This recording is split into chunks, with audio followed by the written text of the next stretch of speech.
주의 죽으심을 오실 때까지 전하는 것이니라. 이런 제목으로 성찬 설교를 여러분들에게 전하도록 하겠습니다. 사도 바울은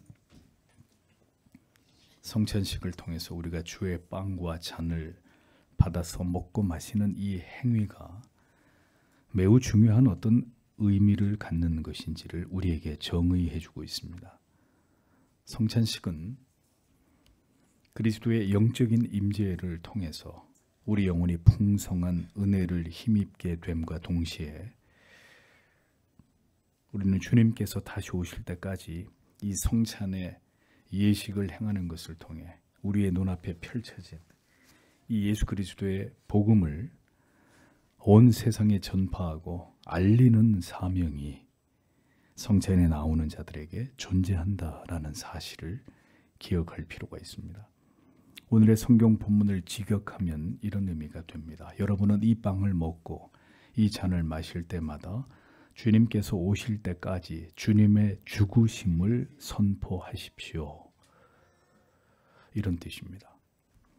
여기서 전하다라고 번역된 원문의 의미는 공개적인 자리에서 큰 소리로 선언하는 것을 가리킵니다. 또는 힘있게 매우 큰 소리로 강조해서 선포하는 이런 행위를 가리키는 뜻이 전하다라는 말의 의미입니다.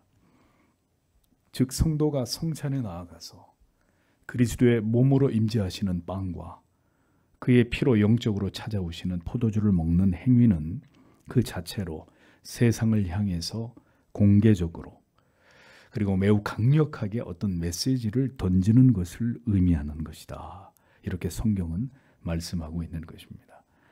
즉 거듭난 하나님의 자녀들이 성찬식에 나아가서 우리의 죄를 위해 예수 그리스도의 흘리신 피와 찢겨지신 그 몸을 기념하는 이 행위 자체는 하나님을 알지 못하는 세상을 향해서 그리스도인들이 강력한 목소리를 내는 것이다 하는 것입니다.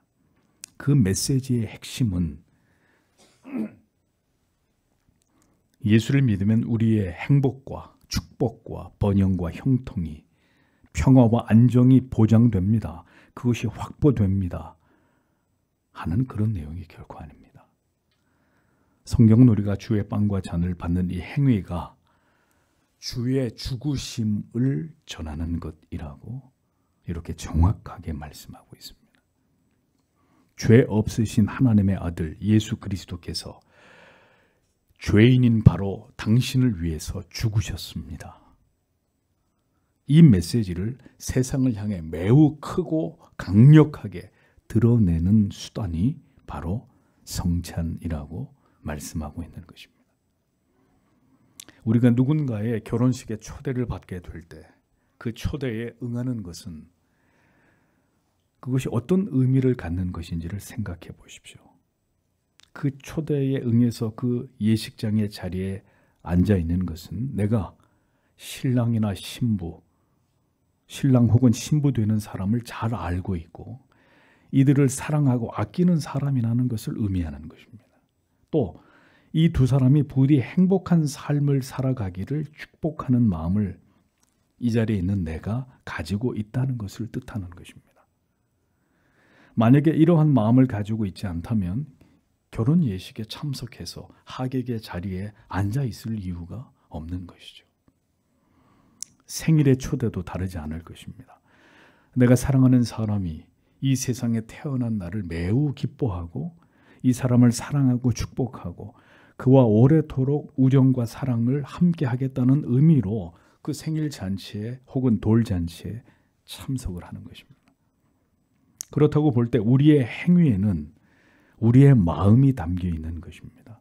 우리의 축복하는 진심을 그 마음의 메시지를 표현하는 행위가 초대에 응하는 것이다 라는 것입니다. 연말에 여러분이 송년 모임에 참석하는 것도 마찬가지일 것입니다. 이 모임에 나온 모든 사람들을 내가 사랑하고 이들과 함께 일을 하고 기쁨과 슬픔을 함께 하고 떠나보내는 한 해도 다가오는 새해에도 변함없이 함께 우정과 사랑과 팀워크를 같이 하겠다는 이 모임의 모든 멤버들이 나에게 매우 특별한 사람이라는 우리의 마음의 증표가 그 모임에 기꺼이 참여하는 것이라는 거죠. 물론 꼭 그런 마음이 아니라 할 수 없이 의무적으로 참여하는 경우도 있겠지만 그런 경우라면 무의미한 자리가 될 수밖에 없을 것입니다. 성도가 마음을 다해 자신을 점검한 이후에 성찬의 자리에 나아가는 것은 명백한 하나의 메시지에 집중하면서 그 메시지를 세상에 선포하고 드러내는 의미가 된다는 사실을 우리는 분명히 기억해야 합니다. 그 행위는 그러므로 숭고한 것이고 엄숙한 것이며 우리의 존재의 이유와 목적을 드러내는 우리의 사명과도 매우 밀접한 관련이 있는 것입니다.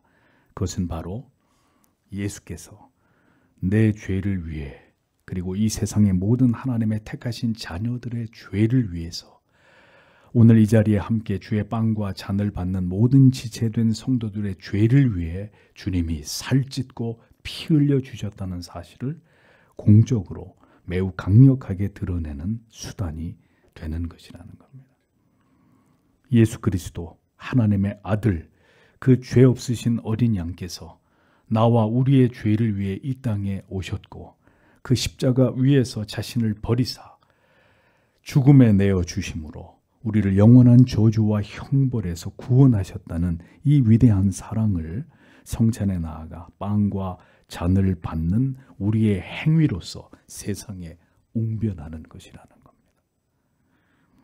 내 죄 때문에, 우리의 죄 때문에 그리스도께서 죽으셨다는 것을 고백하고 나타내고 자랑하는 자리가 바로 우리가 나아가 주의 빵과 잔을 받는 자리입니다. 이것을 부끄러워하거나 이것을 믿지 못하는 자는 그러므로 성찬에 나아갈 수가 없는 것이죠.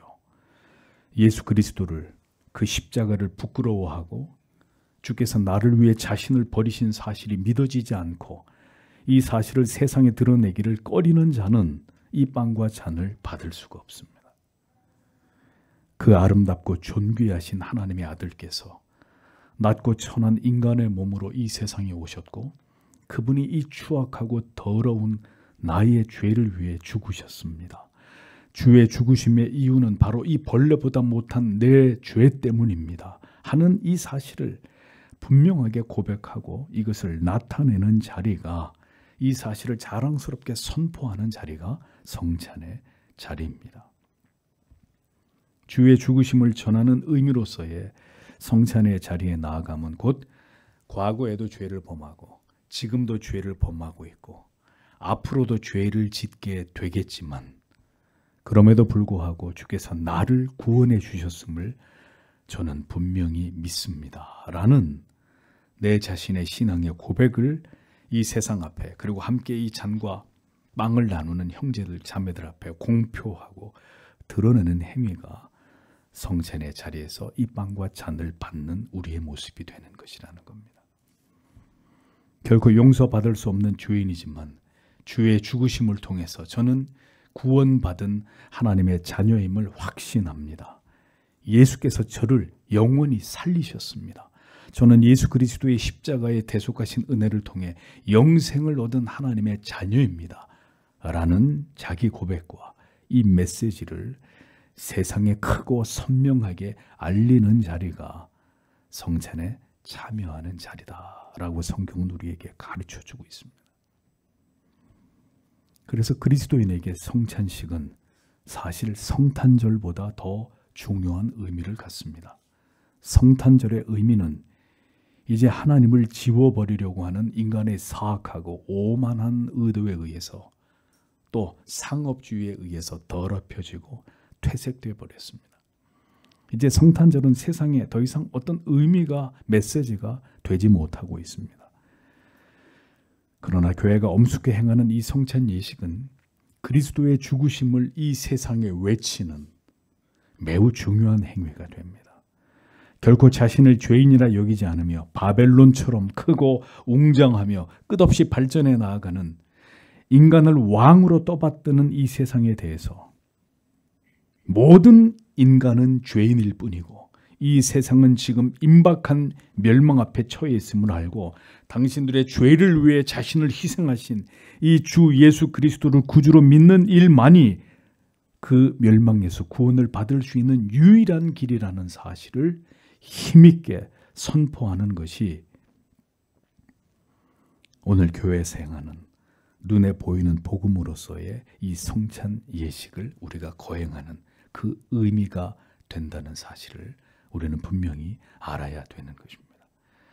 주의 죽으심을 기억하며 내 자신 또한 주와 함께 십자가에 못 박히고 날마다 죄를 죽이고 우리에게 주신 이 구원의 풍성하신 은혜를 맛보며 살아갈 것이라는 우리의 이 소망과 다짐을 나타내는 자리가 바로 우리가 성찬에 나아가서 주의 빵과 잔을 받는 우리의 이 행위에 담겨져 있는 메시지다라는 사실을 우리는 잘 알아야 된다는 것입니다. 우리는 성찬에 나아가 서로를 바라보며 함께 이 빵과 잔을 나눔으로써 우리가 이러한 다짐을 가지고 이러한 우리의 결심을 서로에게 그리고 하나님 앞에서 공회 앞에 드러내므로 우리의 신앙을 더 강화시키는 자리가 성찬의 자리다라는 것을 기억해야 합니다. 그러므로 우리가 함께 기도할 때 주님 오늘도 함께 성찬의 자리에 나아가는 제 자신과 그리고 주의 몸을 이루고 있는 지체들이 모두 주의 죽으심을 이 세상 가운데 담대하게 외칠 수 있는 하나님의 종들이 되게 해주시기를 기도하는 마음으로 성찬을 받아야 됩니다. 주께서 나의 죄를 위해 우리의 죄를 위해 살찌고 피 흘려 죽어 주심처럼 우리도 예수 그리스도께서 나의 영원한 구주가 되심을 믿는 이 믿음을 굳게 지키기 위해서 그리스도께서 걸어가신 그 십자가의 고난의 길을 우리도 뒤따르기를 원합니다. 라는 이런 결연한 마음을 드러내는 자리가 성찬의 자리에 나아감이 된다는 것을 우리는 분명히 알아야 될 것입니다. 성찬을 받는 자들은 우리에게 영적으로 임재하시는 주의 능력을 경험함으로 또다시 세상과 가정으로 돌아가서 우리가 더욱 담대하게 주의 죽으심을 이 세상의 모든 죄인들을 위해 하나님의 아들께서 이 땅에 오셨고 우리의 모든 죄를 도말하심으로 십자가에서 자기를 버리셨으니 누구든지 유대인이나 이방인이나 동양인이나 서양인이나 아프리카 사람들이나 누구든지 이 예수를 구주로 믿으면 구원을 받게 된다는 이 진리를 힘써 전하는 자가 되겠습니다. 이런 다짐이 이 성찬을 받는 우리에게 충만해지기를 우리는 기도해야 된다는 것이죠. 성도 여러분, 이 마지막 때의 사람들을 보십시오. 그들은 자기들의 영혼에 대해서, 자기들의 영혼의 구원에 대해서 아무런 관심이 없습니다.